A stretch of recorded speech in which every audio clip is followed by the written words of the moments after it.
Ilmselt on Läänemaal ja isegi Eestis päris raske leida inimest, kes ei teaks Tiit Salumäe tegemisi ja tema teeneid nii Lääne maakonna, Haapsalu kui ka Eestimaa ees.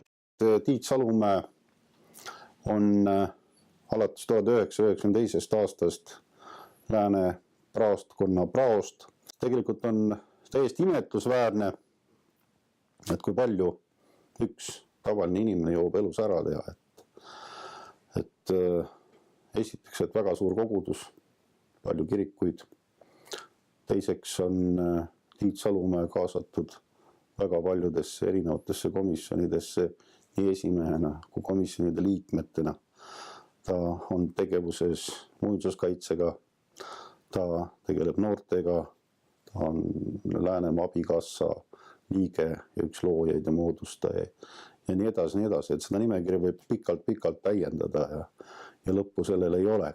Tiidu kohta võib öelda, et oma ammendamatu sellise sära energiaga ta on suutnud jätta märkimisväärse jälje mitte ainult Haapsalu koguduse, vaid ka kogu meie luterliku kiriku, Eesti kultuuri, rahva ajalukku.